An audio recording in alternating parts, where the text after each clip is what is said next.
आज हम बात करने जा रहे हैं दिल्ली निवासी श्री निशांत कुमार गोयल जी से। निशांत जी को वर्ष 2007 में पैनक्रेटाइटिस नामक बीमारी डायग्नोज हुई थी, जिसके बाद उन्हें रिपीटेड अटैक्स आते रहे इस बीमारी के और कई अस्पतालों में दिखाने के बाद भी उन्हें कई बार भर्ती होना पड़ता था इमरजेंसी सिचुएशन में। ऐसी स्थिति में वर्ष 2018 में उन्होंने और उनके परिवार ने आयुर्वेद का रुख करने का फैसला किया। आयुर्वेदिक इलाज पूर्ण करने के बाद निशांत जी एक स्वस्थ और एक नॉर्मल लाइफ लीड कर पा रहे हैं।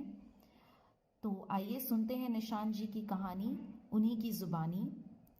नमस्कार निशांत जी, welcome to the show.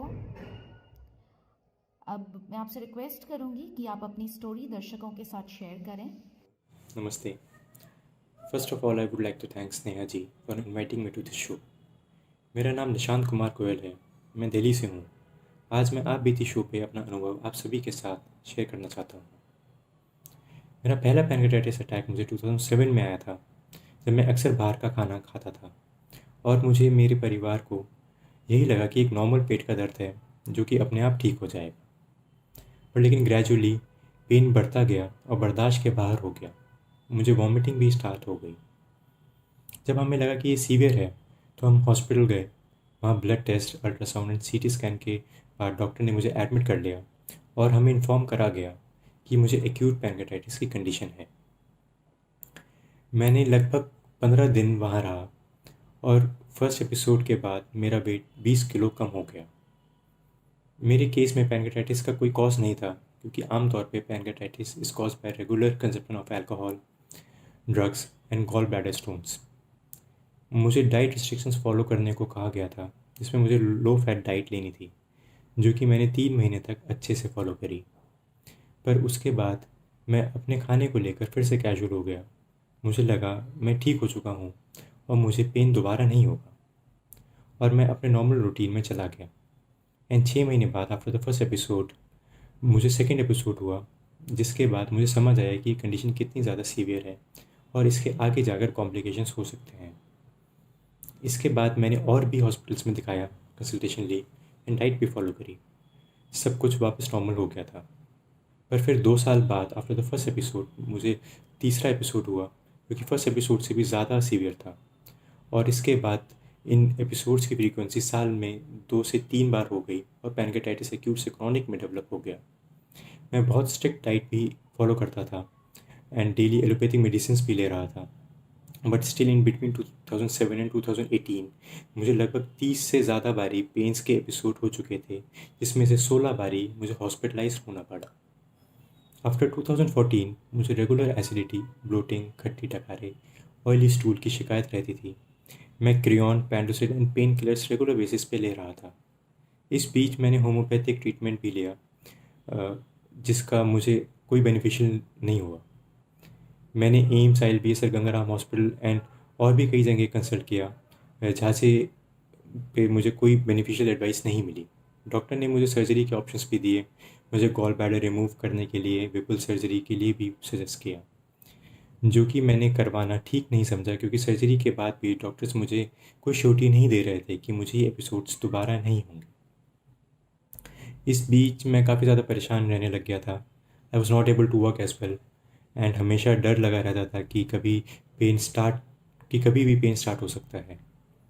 Apart from physical and mental stress of pancreatitis, ये फाइनेंशियली भी बहुत ज़्यादा ड्रेनिंग था। देन इन 2018 एक फैमिली मेम्बर से हमें पड़ाव के बारे में बताया गया और हमने रिसर्च करी एंड पुराने पेशेंट से भी बात करी, जहाँ से हमारा भरोसा और ज़्यादा बढ़ा।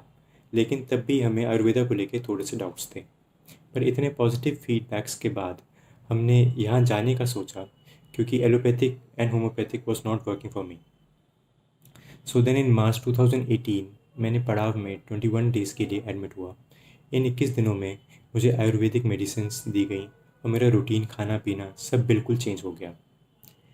मैं जो सालों से क्रियॉन ले रहा था वो भी मैंने छोड़ दी एंड 21 डेज़ में मुझे बहुत ज़्यादा फ़ायदा हुआ। मेरे काफ़ी ज़्यादा सिम्टम्स जैसे एसिडिटी, ऑयली स्टूल्स, नोजिया सब ठीक हो गए।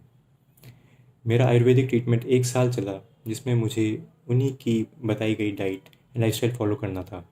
ट्रीटमेंट के दौरान मुझे 2 से 3 बारी पेन हुआ था, जिनकी इंटेंसिटी काफ़ी कम थी एंड वो घर में ही ठीक हो गए। जो चीज़ें मुझे एलोपैथिक में खाना अलाउड नहीं था, वो मैंने आयुर्वेदिक ट्रीटमेंट के दौरान भी खाई। अब लगभग 2 साल हो गए हैं ट्रीटमेंट ख़त्म हुए एंड मुझे इस बीच कोई परेशानी नहीं हुई। मैं अब भी पड़ाव की डाइट ही फॉलो करता हूँ एंड इनसे कांस्टेंट टच में रहता हूँ। मैं अब नॉर्मल लाइफ लीड कर रहा हूँ, जहाँ मैं रोज़ एक्सरसाइज एंड जिमिंग भी करता हूँ। मैं बस मैं बस अंत में यही कहना चाहता हूँ कि मुझे हर जगह यही कहा गया था कि पैनक्रेटाइटिस का कोई भी क्योर नहीं है। मैं नहीं जानता कि ये क्योर है या नहीं, पर इतना ज़रूर कहूँगा कि after the Parag Ayurvedic treatment मेरा लाइफस्टाइल बहुत ज़्यादा सुधरा। मुझे कांस्टेंट एनर्जी रहती है and simple words, Parag changed my life. And इसके लिए मैं वैद्य शिखा प्रकाश जी को थैंक यू कहना चाहता हूँ, जिन्होंने अपने कांस्टेंट एफर्ट से और मोटिवेशन से मुझे ठीक करा। एंड मैं आप सभी को ये सजेस्ट करूँगा कि don't lose hope and pancreatitis के लिए आयुर्वेदिक ट्रीटमेंट को ज़रूर कंसीडर करें। Thank you. Thank you Nishant ji, thanks a lot हमारे साथ जुड़ने के लिए और अपनी स्टोरी दर्शकों के साथ शेयर करने के लिए। अगर आप भी ऐसी कोई कहानी शेयर करना चाहते हैं तो नीचे दिए गए नंबर पर कांटेक्ट कर सकते हैं। हमारे सभी दर्शकों का बहुत बहुत धन्यवाद हमारे साथ जुड़ने के लिए। फिर मिलेंगे ऐसी ही कहानी के साथ अगली कड़ी में, जो 23 जनवरी 2021 को प्रसारित होगी। तब तक के लिए नमस्कार।